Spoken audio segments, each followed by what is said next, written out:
September is such a great time to declutter because it's almost like a little mini new year. You know, the seasons are changing in a lot of places, kids are back at school, and it just feels like a new start. So here is to clean slate September. Let's go. Hey, how's it going? It's Laura and it's Jovi, she's down here, and every month I share 10 things that you can declutter to help you take the guesswork out of what to get rid of, because we're all busy people and sometimes it can be very overwhelming and we don't know where to start. So I share a list, 10 things every month, like I said. And first on this list for September is school or office supplies. I am talking pens, notebooks, like staplers, all of those types of things. Basically my kryptonite. Things that I find it very difficult to part with. That's not kryptonite, is it? Kryptonite is the other way around. Oh, you know what I mean. When it comes to stationery, I was like moth to a flame, particularly this time of year, because a lot of it is on clearance, or even if it isn't on clearance, there's just much more of it in stores, and I have all the hard eyes. But listen, how many pens does one person need? How many notebooks? That may be a rhetorical question because I'm not sure the limit actually exists, but a huge mistake that I used to make in past years was when school supply season rolled around, I would go out, buy all the stuff from the list and get home only to realize that I already had half of it. So now I have a particular section, it's actually this drawer right here, where I keep school supply stuff so that I can check in here before I go and buy new stuff. Now let's talk old or outdated tech, and if you will allow me to age myself for a second, back in my day, technology in school wasn't really a thing. I mean, it started to become a thing as I got older, but my daughter now, she has a tablet, she has a laptop, and these are for school. Like, she uses these in school. I had to buy her not just notebooks and general school supplies, but an optical mouse. I had to buy her earbuds. They're just using a huge amount of technology in schools these days. And look, it's not just in school. We all have, I'm willing to bet, some form of outdated technology in our homes. So we buy a new phone, we keep the old one. In my defense, this is my US phone and this is my Irish phone. The reality is that if you did not buy your piece of technology, your device, this current year, it's done. Like, it's a fossil. It's extinct now. And listen, I like my fossils, but like I said, I think we all have tech in our home that is completely outdated and we have probably replaced it with something new, or we just don't use it anymore or can't use it anymore. There are some things they just don't make anymore, like bye-bye floppy disk. Aging myself yet again. They don't make things like they used to. I will never understand the cloud. And I don't know about you, but I've had multiple hard drives die on me and just take everything with them. But a floppy disk, never lost a single thing that was saved on a floppy disk. And yes, like, okay, I could only save like 2 songs or like 5 documents on it, but never lost one. Never lost one. But while you are clearing out some of your old technology and try and recycle it if you can, also make sure that you're getting rid of all of the chargers and cables and accessories that came with it. Otherwise, next year you're going to be pulling out a pile of cords and wondering what it goes with. And speaking of times moving on, another thing that you could declutter is old reference materials, old notes, maybe old phone books, all those old resources that exist in a physical form that you either do not actually reference these days, or you could easily find somewhere else, i.e. the internet. But listen, it's not just physical notes, because a lot of us have amassed digital notes as well. We've saved things that we are realistically never going to look at again. So you could either choose reference material in its physical form, or you can choose a folder on your laptop or on your computer to go through and whittle down the contents to stuff that actually interests you and that you probably won't be able to easily find again. I have been able to get rid of so much stuff and delete so many notes because I realized if I needed this information, I could just Google it. Like, I used to save a lot of articles and stuff that seemed interesting, or, you know, like, oh, that might be an interesting tip or something that I could potentially use in the future. It might be useful to me. But I finally realized one day that if I was in this situation where I needed this information, I would just Google it. I would just hop online and search it up. That has helped me to, number one, let go of a lot, and number two, stop saving new stuff. Oh, this next one, whew, okay, bear with me on this. One of the biggest struggles that I hear from people when it comes to decluttering is papers. Now, we're not going to focus on paper specifically for this, but we are going to focus on the things that we use to corral them and keep them all together. I am talking folders, like binders. I'm talking those plastic sleeves, the plastic pockets, file folders, all of those types of things. I cannot tell you the amount of times that I have hung on to a folder or some sort of like filing thing because there were papers in it, and I was like, well, I need this because it's storing all my papers, until I actually went through it and realized that the papers that were in it, totally useless. Or I had a binder somewhere that had nothing in it. Like when I actually flicked through it, there was nothing in there. So go through your stuff, figure out what you need, what you don't need, and get rid of the rest. It's bulky,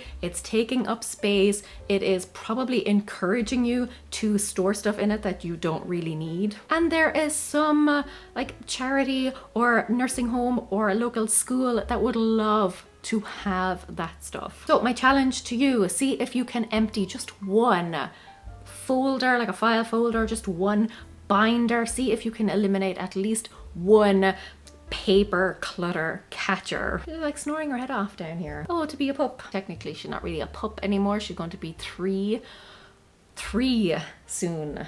But she will always be my puppy. Oh, I'm sorry. Did I wake you? Did I wake you? Hi.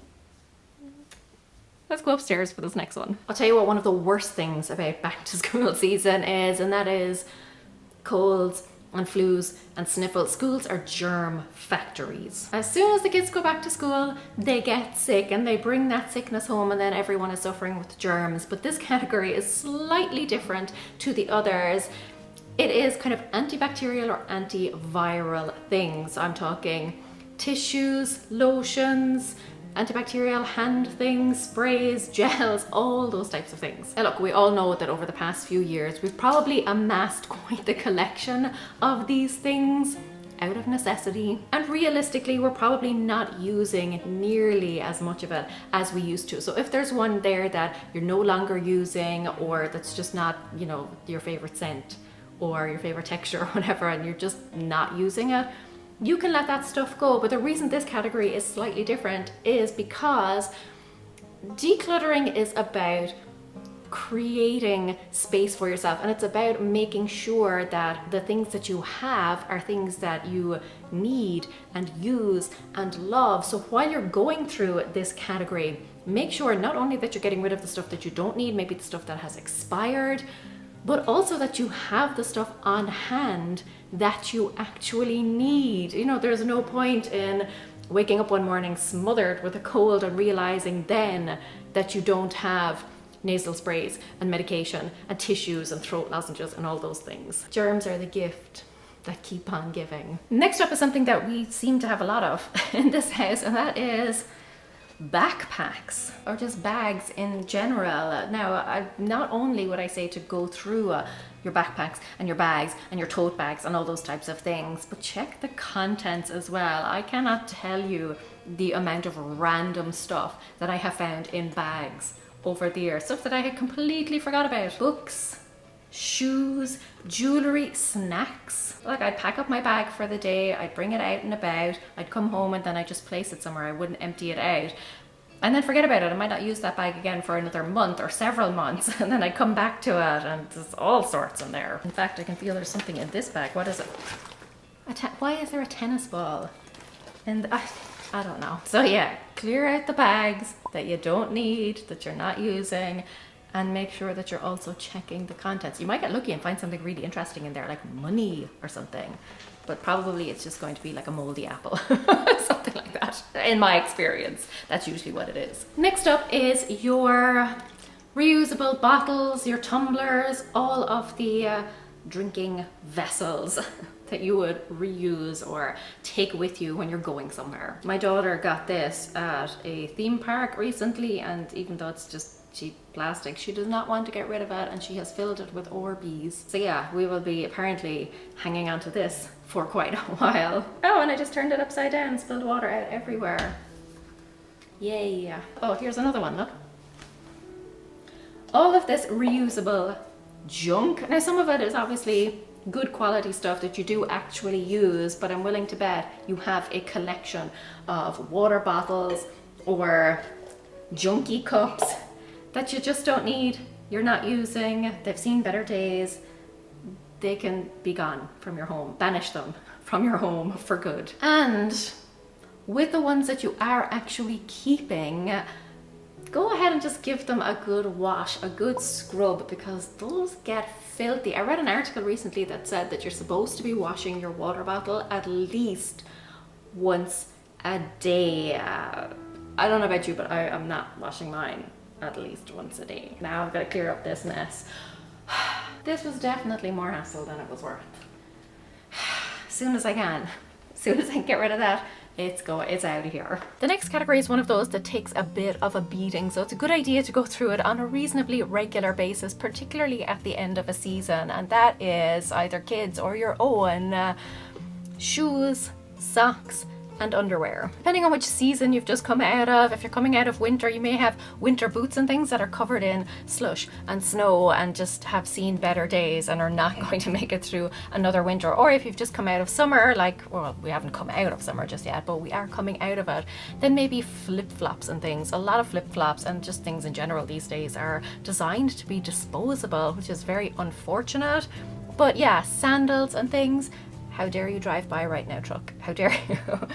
But a lot of those things can get really grubby and sweaty and grimy and just horrible really quickly. And then with kids stuff, like, they just grow out of it so, like, horrendously quickly. And then I don't know what it is, but in the past year or so, I have noticed that my feet seem to have grown a size. I do not know what is up with that, but the shoes that I've had for a long time that always fit me now feel a teeny tiny bit tight. Like, maybe it's because it's still summer and the weather's hot and maybe my feet are a little bit swollen or whatever, but like I said, I've been noticing it for about a year, so we've been through a few seasons.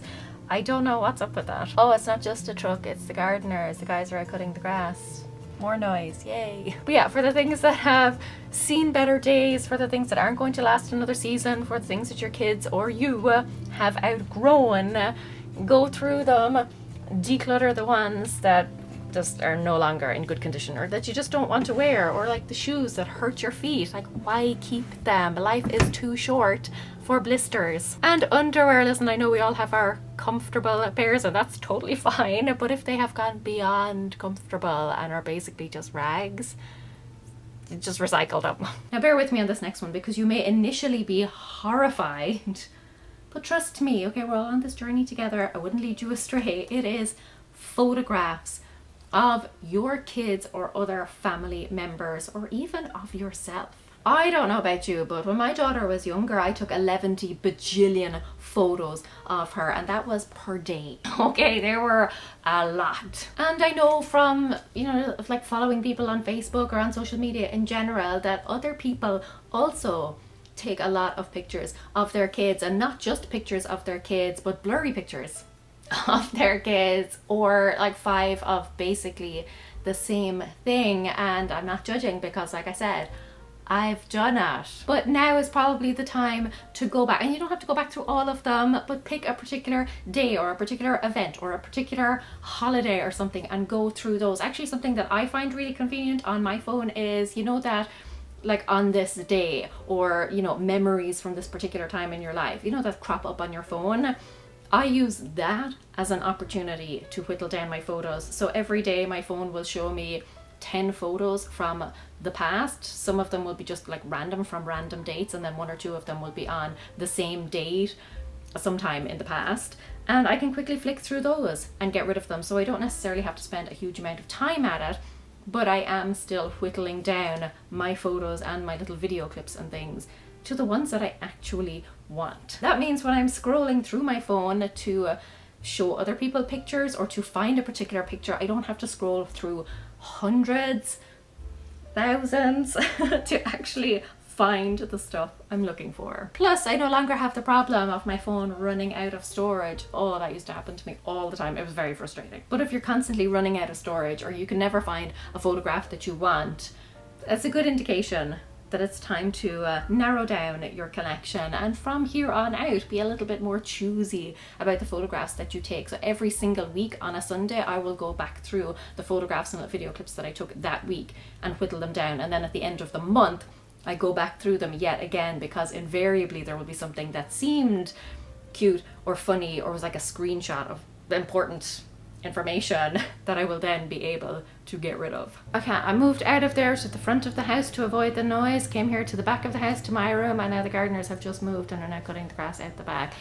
It's not even my grass, it's cutting the neighbor's grass, so I don't even get to benefit from it. We're just gonna roll with it. Next on the list is not a physical thing, but so important, and that is to declutter some obligation or some commitment that you have made that you no longer want to do, that is no longer benefiting you. Like this grass cutting is not benefiting me. But maybe you signed up for the PTA, maybe you signed up for a class, maybe you committed yourself to doing some volunteer work, and for whatever reason you just feel overbooked, you feel overstretched, you are overwhelmed, and it's not serving you in the best way right now. And maybe it's something that you don't want to say no to forever, but you can just say, you know what, in this season of my life I'm going to take this off my plate so that I have the energy and the bandwidth and the headspace to focus on things that are a little bit more of a priority for me right now. For me, I tend to rock up to the PTA meetings like once a year just to like complain about the lack of recycling and the fact that there are kids there who are on reduced lunches and yet everyone else is voting for like 3D printers and like random ridiculous things when there are kids going hungry. You know, so I go in, I say my piece, I complain, and then I like peace out and they never see me for the rest of the year. But yeah, paring back your schedule, your regular commitments is one of those things that is going to give you so much more free time to enjoy everything else in your life. You know, when you declutter a room, suddenly it feels a lot more spacious and it feels nicer and it feels more comfortable. The same is true with your schedule when you get rid of things that don't really belong there, at least not for right now. It's buffer time, it's breathing room, it's allowing you to live as best as you can without being stressed out and feeling like you are drowning. Now, even though I'm giving you these very specific tips and ideas for what to declutter, there are still some obstacles that you're going to run into, and there are certain ones that I see over and over again. They're the most common ones, and I firmly believe that to be forewarned is forearmed. Like, if you are aware of these, you can tackle them head on when you come up against them. So I have listed some of the most common ones right here and told you how you can face them, how you can deal with them when they do inevitably crop up, so they're not going to slow you down. Go check those out, and until next time, go raibh míle maith agaibh. Agus feici mé sibh go luath. Slán!